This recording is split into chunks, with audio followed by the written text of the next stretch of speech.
Welcome to the Tech Egg. Don't get scrambled. Enjoy the video.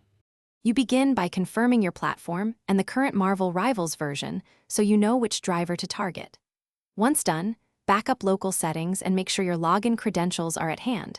This saves time if a reset occurs. Close the game and any overlay apps so drivers aren't locked. Next, open Device Manager or your GPU control panel and prepare to install the correct graphics driver build. You'll want the driver that matches the game's release notes. You download the correct GPU driver, choose the WHQL or Game Ready package that explicitly lists fixes for Marvel Rivals or matching release date. Then run the installer and select custom options. Choose the clean install to remove old driver remnants because leftover files often cause crashes. While installing, watch for optional components like FizeX or Vulkan runtimes and install only what you need. After the install completes, restart the system. You now launch Marvel Rivals and immediately check graphics options and frame stability to confirm the update worked.